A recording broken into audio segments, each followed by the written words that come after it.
Good morning and welcome to this week's edition of Marquette in Motion. We're your hosts, Hallie Kilberg and Miranda Peters.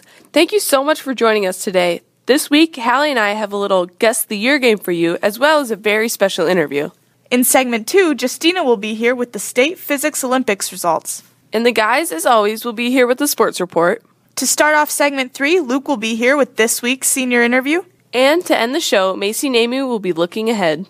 Instead of looking ahead just yet, though, we'd like to look to the past. We have a few events that happened on this day in history. We'd like you to play along and guess the year that they occurred. As we get started with our game, let's talk about the elephant in the room. On this day in history, on April 13th, the first elephant arrived in the United States from India. What was the year? And the answer, 1796. The reason? Those who sailed the elephant from Calcutta to Salem, Massachusetts, had the sole intent of selling it for a large profit. Okay, number 2. On April 13th, after facing 34 hours of bombardment, Fort Sumter surrendered to the Confederates, thus triggering the Civil War. What was the year? You may not need to be a history buff to know this one. The year was 1861. In our final question, on April 13th of what year, when an oxygen tank explodes en route to the moon, did astronaut Jack Swigert from the Apollo 13 mission announce, which is often misquoted, here's the verbatim, "Okay, Houston, we've had a problem here." The year of that conversation was 1970. Thanks for participating in our little game. Let's bring it back to the present, here in 2019.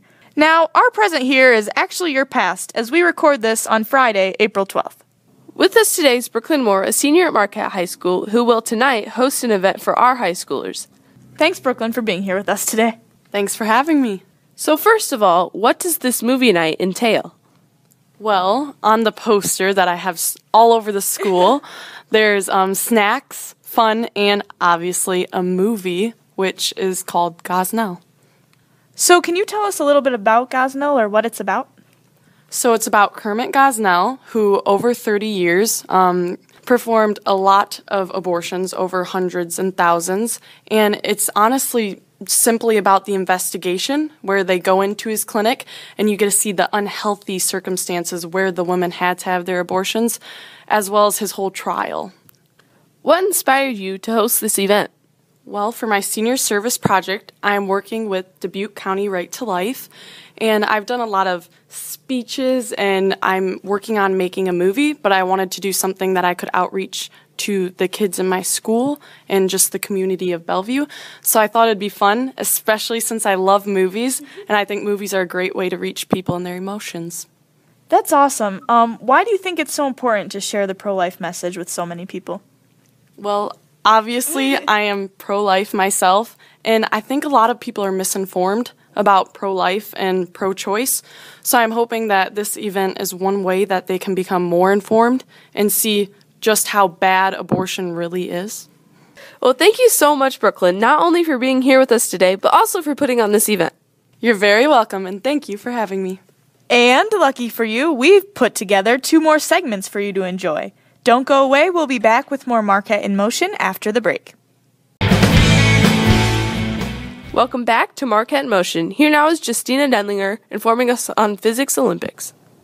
Walking down the high school hallways of Marquette earlier this week, trying to get to Mrs. Timmerman's room, one might have had to dodge projectile ping-pong balls or jumped out of the way of a mousetrap car.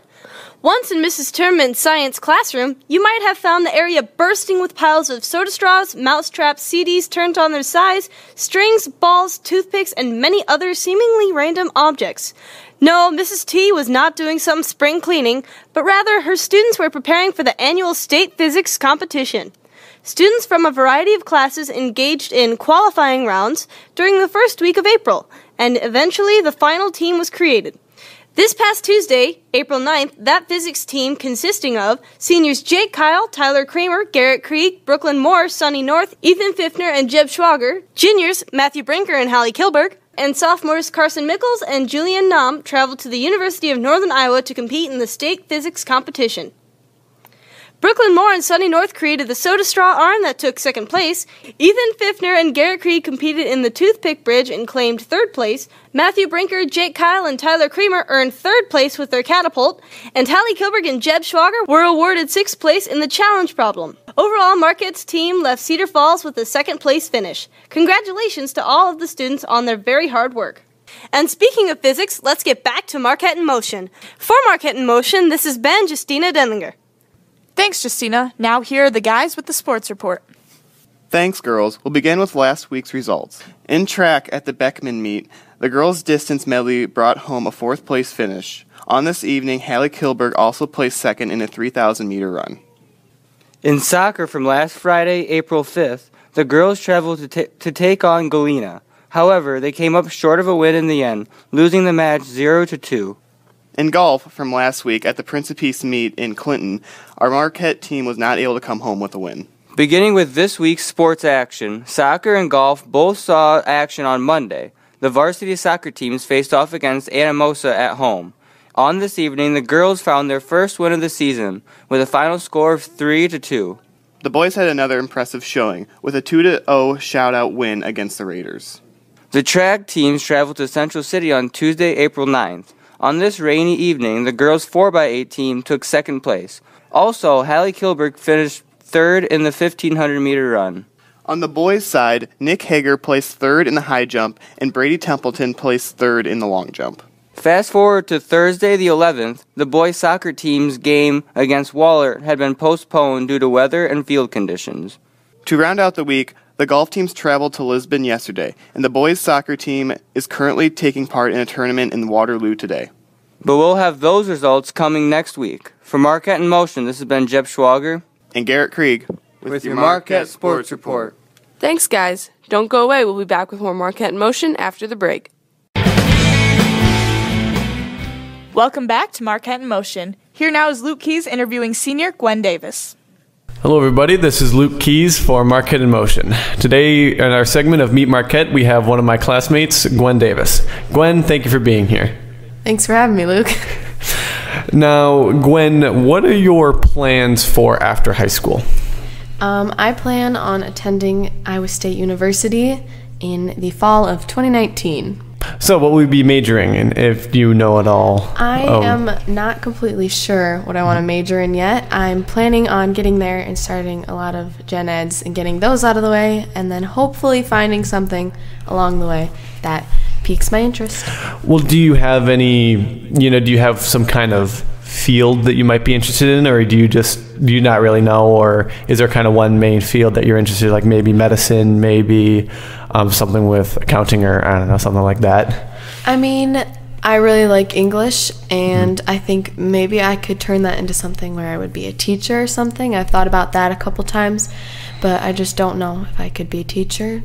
It sounds like a lot of work, very hard, very difficult. So what drew you towards Iowa State?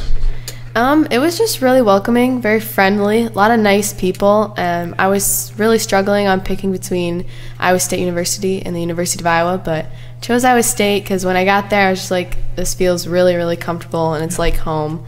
So, I mean, it felt nice there. Yeah, when I toured Iowa State, the campus was beautiful, and they did a really good job of welcoming you and making you feel like you had a place at Iowa State. So it's very green and open and spacious, and that was like a big thing. I was like, I want to be able to go out on the quad and like sit in the grass, and there's not a lot of city sprinkled in it, but University of Iowa had a lot of city. Yeah, the University of Iowa basically is Iowa City. Yeah. Like the campus is really spread out throughout the entire city. So are you in any after school activities or anything like that?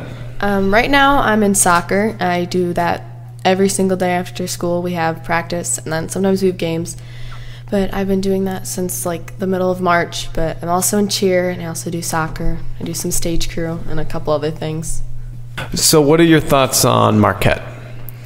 I really love Marquette. I used to be kind of angry about how it was so small and that kind of stuff, because I thought like, oh, a bigger school would be so much fun because there'd be so many people. But I think after like a lot of reflection, like over the past year, I've noticed that I really love that it was so small, and I got to work with my teachers and meet them and get to know them one-on-one, because at bigger schools you don't get to do that, and so there's not a lot of that. And I know like everyone's names. They know my name.